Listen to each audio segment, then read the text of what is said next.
Cela fait exactement 14 ans que je suis partie d'Nkomtou, mon village où j'ai grandi, pour aller étudier l'anthropologie à l'université de Buea. Passionnée par la forêt, activiste pour la protection de l'environnement, j'ai décidé de mener une étude sur la disparition des essences forestières, en l'occurrence le baobab. Car je me souviens qu'il a toujours été vu comme un arbre maléfique par la communauté. J'espère que mon voyage ne sera pas vain et que je trouverai au moins un des baobabs que j'ai connus étant petit. J'explique alors à cet homme sympathique les raisons de mon voyage et il attire mon attention sur un phénomène.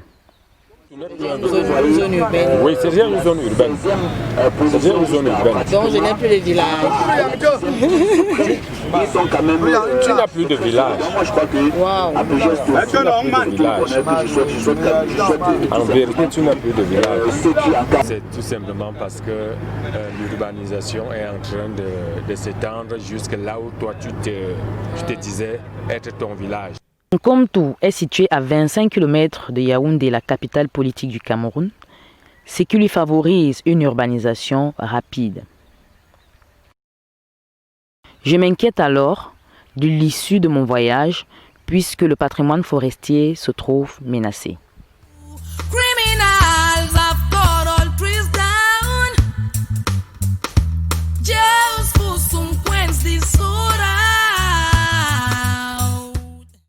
J'avais sans doute raison de m'inquiéter. Ce grand immeuble dressé a remplacé un grand baobab vieux de plusieurs siècles. Ma grand-mère me disait de son vivant que ce baobab marquait l'entrée de notre village. Hélas, il n'est plus. Comme beaucoup d'autres.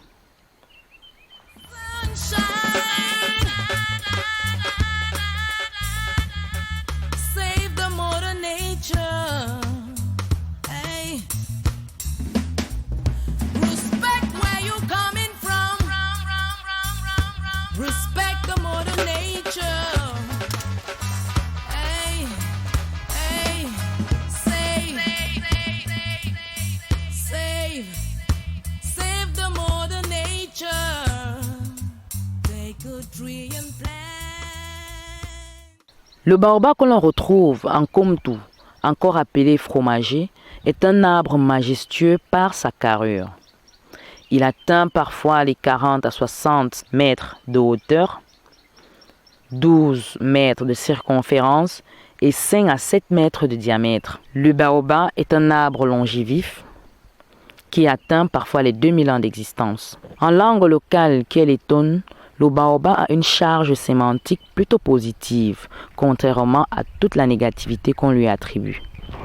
Oui, l'appellation du baobab chez nous ici, là, c'est Douma.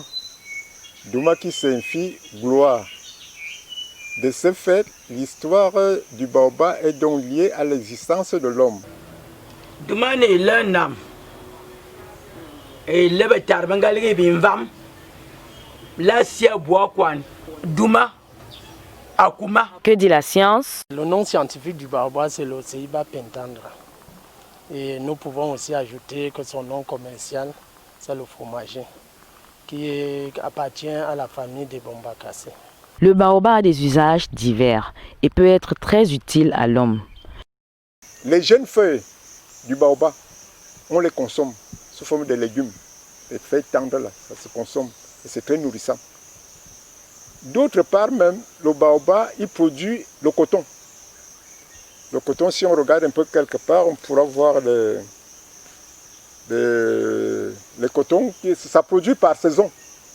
Alors le coton, on pouvait se servir de ça là, soit pour nettoyer les blessures, soit pour faire même les thés d'oreiller de nos jours. On peut faire des thés d'oreiller avec ça.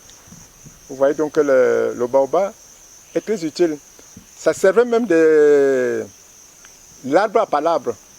Lorsqu'il y a un problème au village, toute la famille s'est réunie autour de ce baobab pour résoudre les problèmes. Pourquoi? Ils sont les habitants qui sont là, ils sont en contact direct avec les ancêtres. Donc les ancêtres servent donc, et ils viennent, ils concourent à la résolution des problèmes familiaux. À l'époque, il n'y avait pas de maisons. Donc le Baobab était donc presque l'habitat des hommes. Vous voyez les contreforts qui sont derrière moi servaient de chambres. Donc toute une famille pouvait habiter tout autour d'un baobab. Lorsqu'on voit un baobab quelque part, on détermine que il y a telle famille qui a habité tel endroit.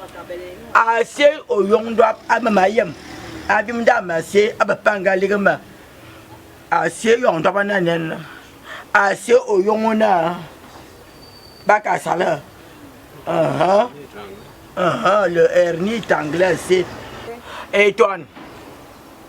Étoine. Maman sac et dondo bolo.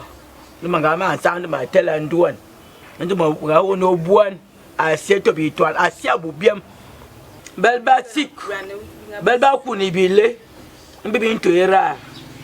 Belba kunibile, batik.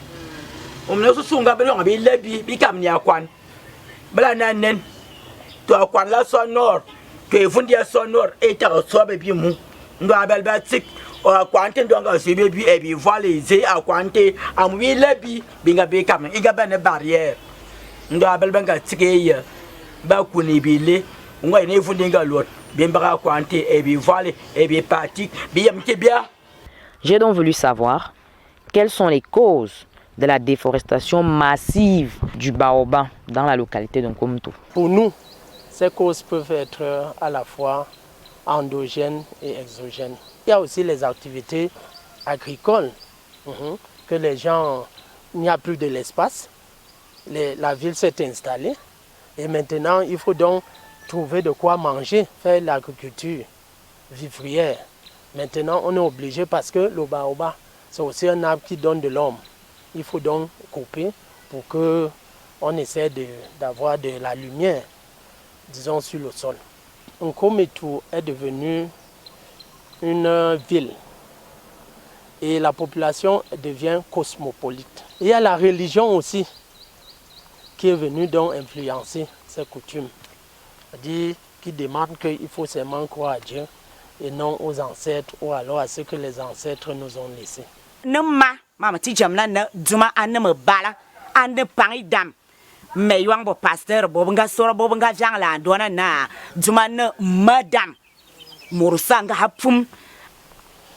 Il y a aussi l'exploitation irresponsable dont les gens ne savent pas faire une exploitation à faible impact, une exploitation sélective où il faut donc couper mais en respectant certaines normes d'exploitation, en respectant que les générations futures peuvent avoir aussi besoin de ces arbres. En Nkomoutou, je me dis qu'ils ont donc peint cet arbre comme un arbre maléfique. Ma ban ga manite e mamangal e mama satan e dobete wo bon dom na bor adjumate Anyana na contre morngbo. Nyana contre morngbo. Le baobab, c'est plutôt quelque chose qui attire la prospérité dans la famille. Lorsqu'un baobab germe par exemple sur une tombe de quelqu'un, ça veut dire donc que l'ancêtre là ramène la prospérité pour la continuité de sa famille. Et ça se vérifie. C'était donc un totem. Ça renfermait tout. Ne pouvait accéder à cet endroit que des initiés. En effet, aux ambons, on voit jeune macan comme tout. Mataoula motoua, il y a des motos, il y a des kicks. On va voyager. On tel enfant comme tout. Malgré la connotation mystique qu'on lui attribue, le baobab reste une essence très prisée sur le marché du bois.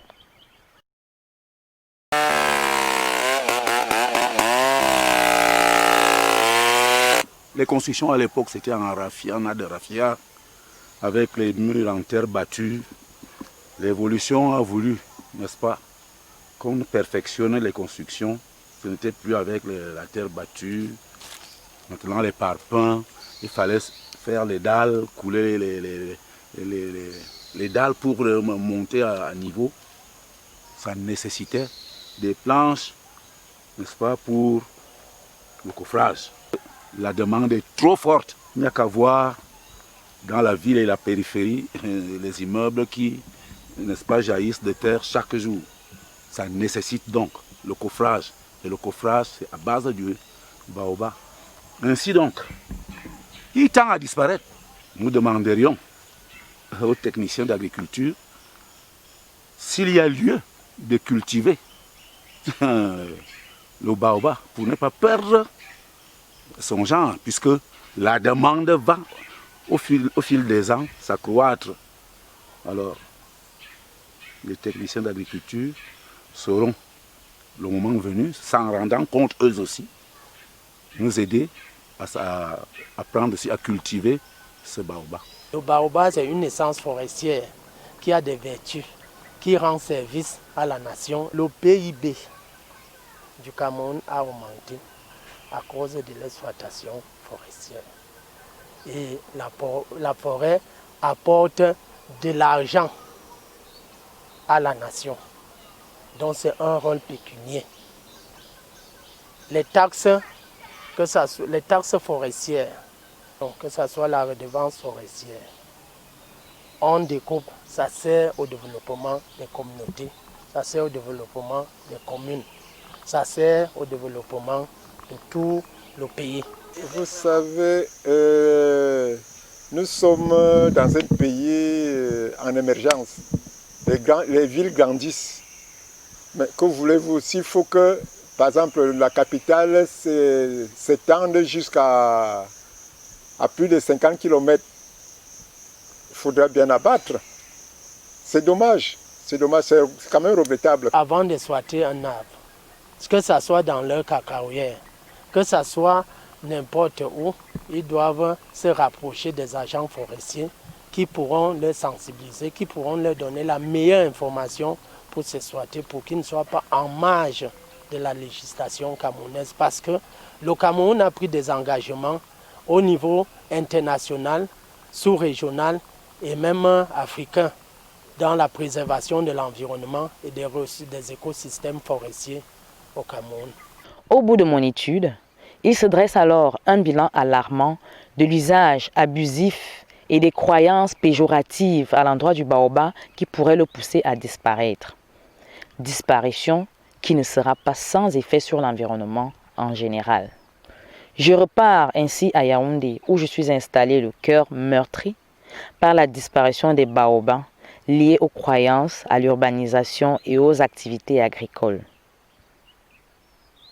Comment faire pour sensibiliser les populations à la préservation du baobab?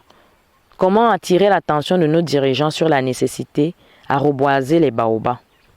En langue locale qui est lettonne, le baobab a une charge sémantique plutôt positive. Gloire, richesse, prospérité. Serions-nous en train de passer à côté des bienfaits de la nature? Humanity refers to